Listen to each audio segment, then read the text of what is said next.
that's what excites me is that you're in this movement. It's still quite small, still a bit of an echo chamber, but people are like fucking love it. And the tribalism, the intense pathos on the various social media platforms from the different tribes fighting each other. That's very religious. It's humanity, and that's what we're missing from financial markets in It's general, true. right? If I'm looking at a top 20 market cap asset and it's down 95%. Okay, will it survive to the next cycle? Will it survive the next 2 years? How much money did they raise, right? If the answer is yes, buy it, right?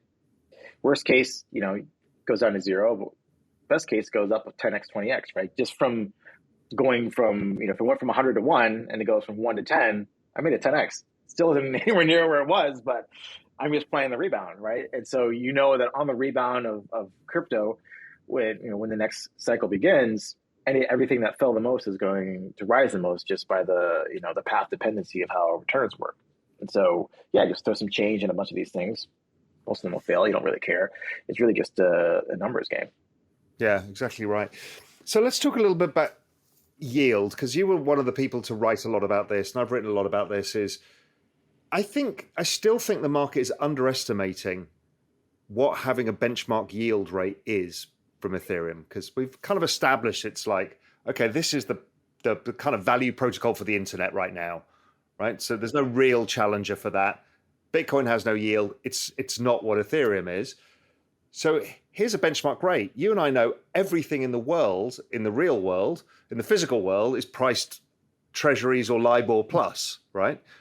I'm kind of thinking this is a huge breakthrough because we can price everything as Ethereum plus or Ethereum minus, so we can understand risk better, because we just learned 3 months ago that nobody understands fucking risk yet again, right?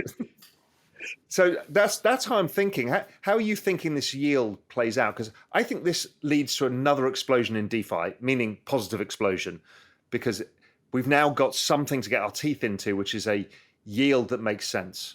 So I think on the one hand, I think it, solved the question. Oh, crypto doesn't yield anything. It does. Here's a yield.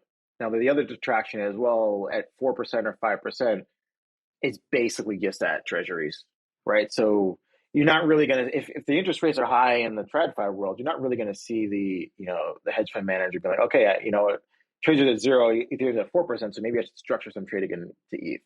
I don't think that's the play anymore. Maybe that was a thinking, 6-7 months ago, back before this happened. Fine. But what I really think that the ETH yield does is it acts as a quality control mechanism. If you're going to come in as a project and say, I'm going to build this amazing future, I have a discount rate now. Before it was zero. So like you could tell me all sorts of bullshit and it doesn't matter because you're just a long duration asset, yield zero, cool, whatever. It's not negative, right? Because Ether, the supply, it keeps going up. But now you're telling me, okay, I'm going to build an ERC20 asset and my discount rate's 4%. Okay, and I'm going to get a lot different. My response to your valuation, the ability for you to generate users really changes. Is a user really going to take the risk of getting rug pulled on staking your coin when they could literally just buy ETH and earn 4%, 5% in a staking derivative? So I think, yes, it's going to lead to good things, but it's also going to mean a lot of shitty projects are not going to be able to raise the kind of money that they used to be able to raise because now there's something to compare it against, like a real thing, like income that if you're already going to do ERC20 stuff, well, it better yield at least 4% a year, right?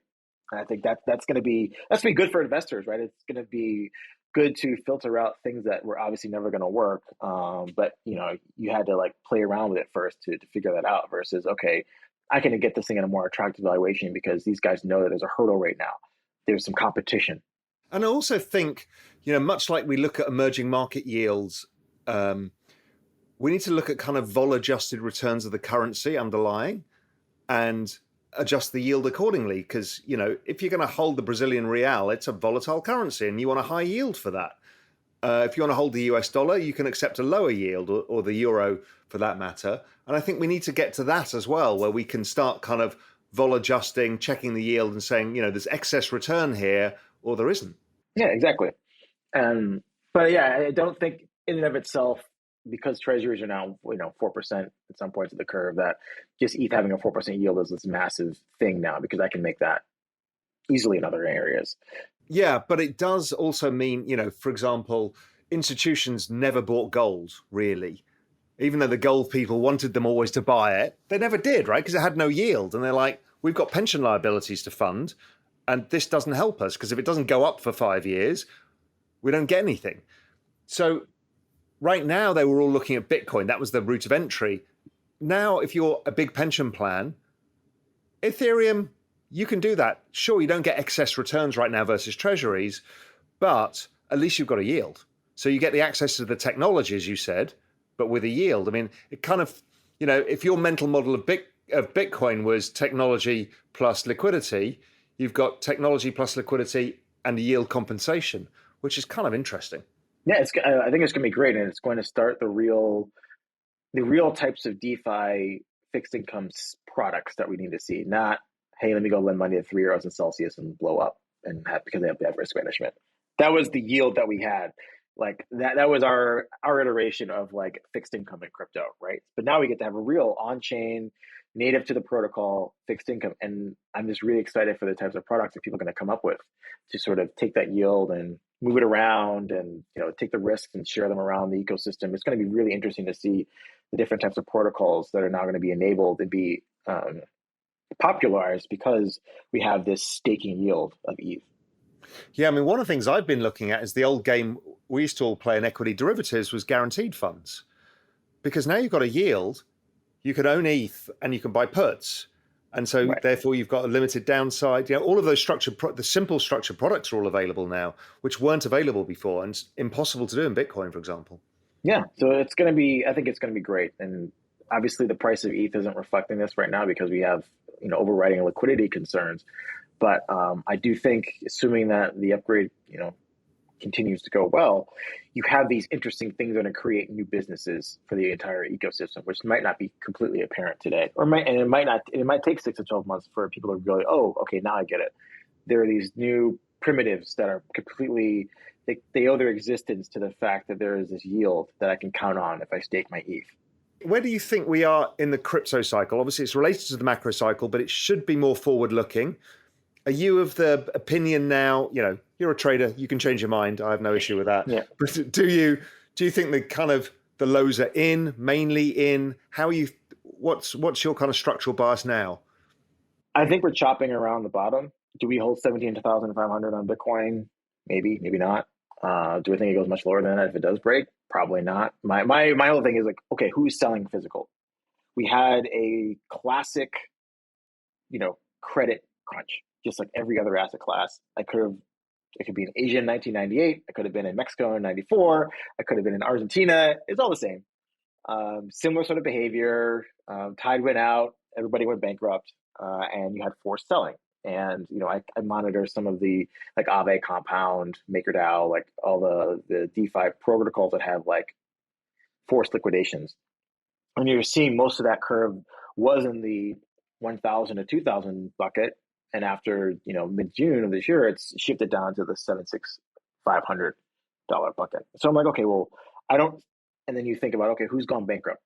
The largest, most well-revered hedge funds, startups, personalities have all had their, comeuppance and, had some sort of financial difficulties. So the only people left who I think could sell in size are the miners. And then you have to wonder, okay, well, wouldn't they have had to sell in size in mid-June when the price was even lower than they are today? When people were pulling credit, nobody could get credit. Now things have kind of stabilized a bit. Who's fucked and who's not.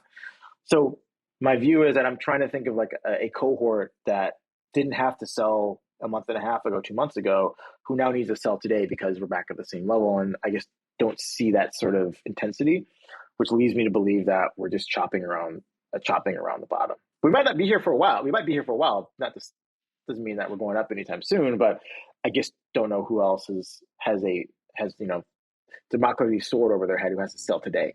Yeah, the only people I've seen are ETH miners because they don't have a job anymore. Yeah. And so they've been selling ETH, which kind of makes sense as they close up shop or move to different protocols or do whatever. And that makes sense after the merge. That's what they're going to do. So yeah, I don't see it either. I don't see the sellers, but I speak to a lot of institutional investors, and everybody's doing the work. Everybody wants to be involved, but you know what people are like? They can never, ever buy lows. Hey visionaries, thank you for tuning in. For more free crypto content like this, head over to realvision.com/crypto. You'll get early access to the most brilliant minds in the space to cut through the noise, get in-depth analysis, and get you ahead of the curve with unbiased insights.